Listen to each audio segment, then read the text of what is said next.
Can you dare to mess with the spirits roaming around the rusted, creaky rides and flickering neon lights in the dark? The bone-chilling breeze whispers secrets in your ears, and the rusted metal frames of rides creak and groan to warn you to escape the conjuring maze of death before it's too late. Today, I bring you a heart-tingling tale of adventure at an abandoned amusement park that will leave you on the edge of your seat. It was 1996, and I used to live in a small town in the USA that was famous for its folklore and haunted histories, and it was all due to an abandoned amusement park. The park was on the other bank of the lake that separated it from the town. It was once a bustling place filled with laughter, screams, and carnival melodies, but now it stood alone with the rusting and creaking rides and the neon lights flickering without any power source connected to them. The people of the town always rumored about the ghostly apparitions that roamed the park at night. Moreover, during the thunderstorms, the rustic rides moved with air-played sirens of death. On 29th October, I woke up from sleep and started getting ready for my college as I was already getting late. But the date circled on the calendar pasted in my cupboard stopped me for a while, and I hurried to get to the college to say happy birthday to you, Alex. Yeah, it was my friend's birthday today, and I was already excited for the party we were going to hold at night because it was our ritual of throwing late-night parties on birthdays.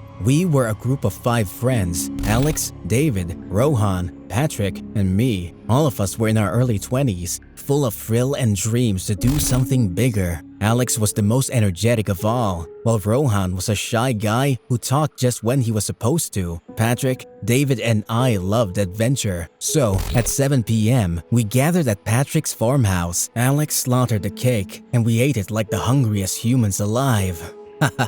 What else do you expect from a bunch of boys at the birthday party? But we were not aware that the place where we would go tonight would turn these loud boys silent forever. We asked Alex about what he wanted for his birthday present, and what he said froze our blood for a minute. A visit to the abandoned amusement park. I was the first to say, I'm out, but Alex somehow managed to persuade all of us to go to that park at midnight. We arrived at the park and parked our car near the entrance. The big rusted gate was unlocked, and we entered the park. We had heard much about the park, but nothing seemed suspicious. The park was just an empty playground where we could roam, let loose, and have some fun. So we shouted, "Hey, ghosts! You hear that our Alex is no more a teen?" As we walked through the park and reached the center, we felt a strange sense of excitement and apprehension. Suddenly, the air grew thicker with eerie energy, and our footsteps echoed in the empty park like thunder. But our young blood failed to sense that we had been trapped in the maze of death. Patrick was fond of amusement park rides, but unfortunately never had the pleasure to take any of them because his father never let him go outside the town. However, he was a pro genius, an aspiring electrical engineer, knowing a lot about how to play with and power the machines. In the center of the park, there was a huge roller coaster, rusted enough to be called dead, but Patrick decided to use his magic to make it move again. I don't know what he was doing, or somebody else was doing. The roller coaster started with the dead batteries. We excitedly climbed aboard to feel the rush of the ride.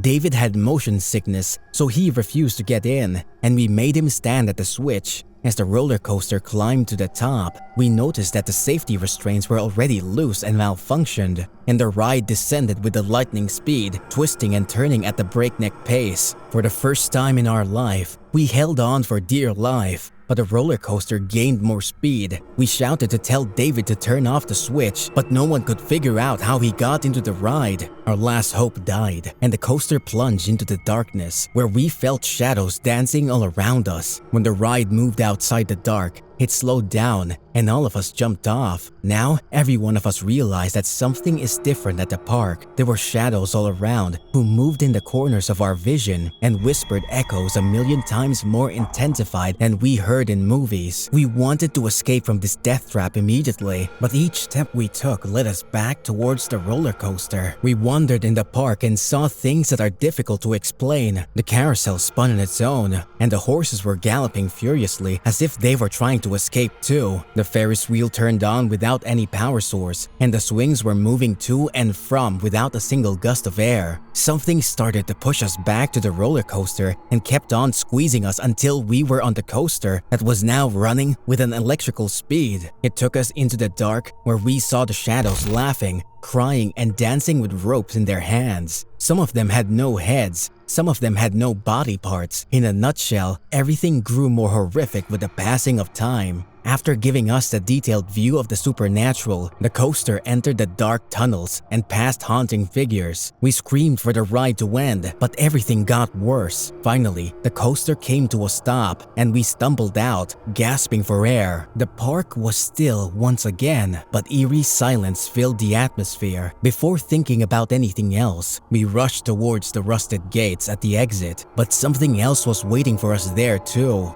The gates were locked from the outside, as if someone didn't want us to leave the park. We ran along the walls of the park to find out the exit, but all we found were dead ends with high fences. We tried to climb over the fences, but they were topped with glass and barbed wires. All of us started to panic after realizing that we were trapped inside the park. The real hell came into action when the faint sound of the park's attractions started intensifying again. The whispers of the shadows turned to groans. Alex suggested, let's split up and find the other way out, but Patrick and David refused, saying, no way, we stick together. We continued to walk while ignoring the shadows and the horrific sounds from the rides and hoping to find a break in the wall or a hidden gate, but all our efforts went in vain. After a few steps, we stumbled upon an abandoned arcade where neon lights were flickering and buzzing, and the sound of children laughing and playing inside the arcade were prominent. But as we got closer, the sound turned to manic cackling and the machine started to shake and spark. Someone was aware that we were here and it was going to prank us. With racing hearts and sweat dripping from the foreheads, we were about to leave the arcade.